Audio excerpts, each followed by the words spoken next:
Hey guys, welcome to Rockabilly TV. I'm your host, Orlando Rios.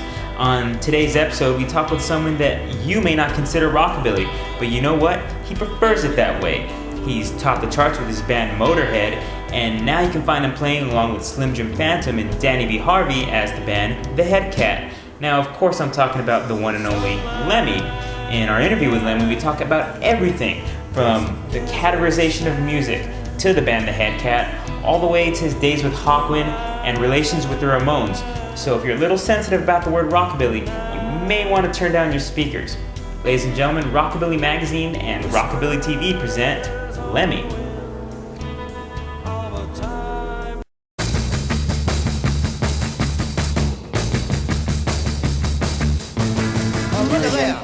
What was it about music that drew you to music? The girls. Immediately. I learned the music later. I took the guitar to school and got the girls. It worked. It was amazing. Couldn't play it. Took it to school, immediately surrounded by women. Fucking wonderful. Greatest invention ever known to man. And they expect you to play it later on, you know. So you had to learn a couple of chords later, but it was the girls who got me into it, yeah. It was the girls who kept me in it. What were some of your favorite bands growing up? Well, it wasn't bands then, it was single people, you know. Eddie Cochran, Buddy Holly. I came up with the first wave, you know. So rockabilly. Now No, you're here. rock and roll. Rock and roll. Rockabilly. In all its myriad forms, Yeah. of which rockabilly was only one. Mm-hmm. You know, because you had Little Richard, you couldn't really call him rockabilly, could you? Yeah. You know, even stretching it. With the Head Cat, with Danny B. Harvey and Slim Jim Phantom, two people notorious in rockabilly, and you were widely known with the. I'd rather not be categorised, really. I know it's the name of your magazine, but I'd rather not be categorised, really. It's rock and roll, you know. That's what I always played with every band I ever been with. It's rock and roll at the roots of it. So I'm afraid you'll have to have a rock and roll one in your magazine. That's fine. We've had you in there before. So. Okay. So talk about the Head Cat, how it came together, how you met up with Danny and Slim and brought this whole thing together. Well, Danny and Jim pleaded with me to join them and make them famous. So I said, okay, you know, I have a spare 10 minutes. So we made the first album, which was 11 minutes actually. They had to pay me extra. And that was it. I mean, instant fame and stardom. You can tell by all the awards we fucking got, you know.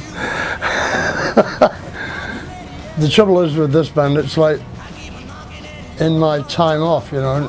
With Motorhead, there isn't much time off, you understand?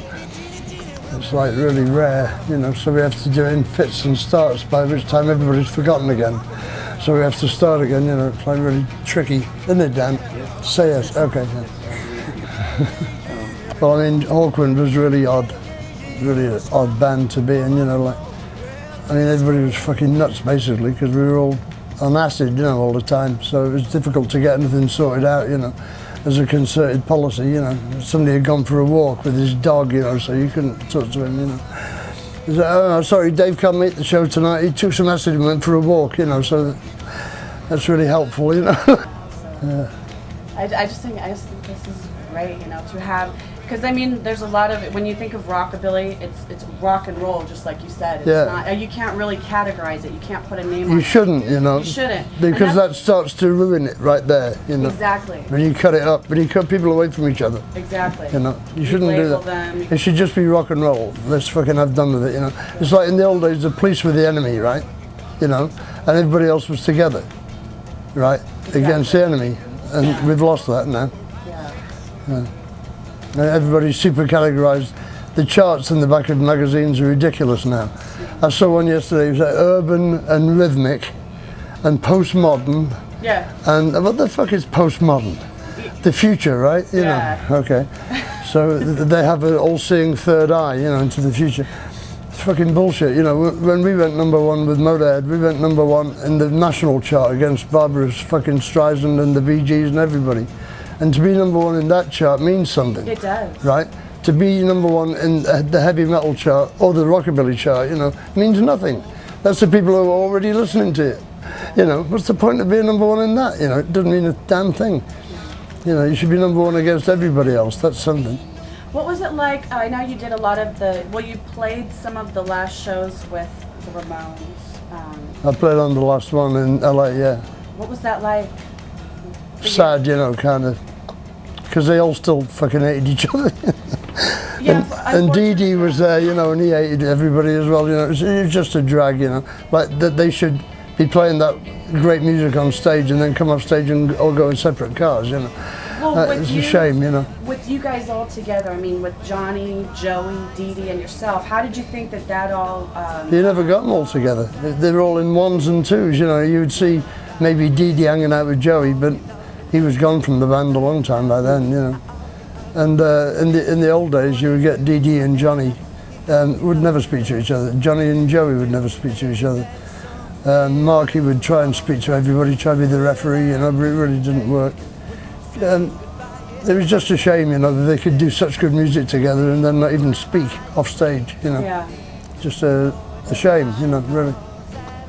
Because they were all decent people, really. They could have got along.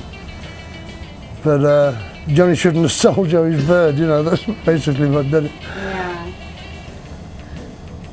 Well, speaking of Rockabilly Magazine, you know how we were talking about Rockabilly categorizing, the difference between Rockabilly Magazine, you know, since I've been doing a lot of photo work for them and stuff, is that it's not just rockabilly that we're shooting. We don't just cover the traditional, you know, the safe cookie cutting, you know, all of that. We kind of like break the molds and do, you know, something different. Well, good, you should, yeah, because then you'll get across to more people anyway. Exactly. You know.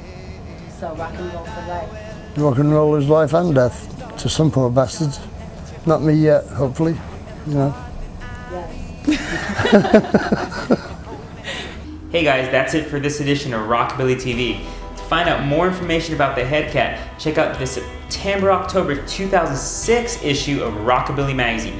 You can find that at RockabillyMagazine.com. And also don't forget to pick up the latest edition of Rockabilly Magazine, which features Tiger Army at your local Hot Topic store right now or at RockabillyMagazine.com. Take it easy guys, we'll catch you next time.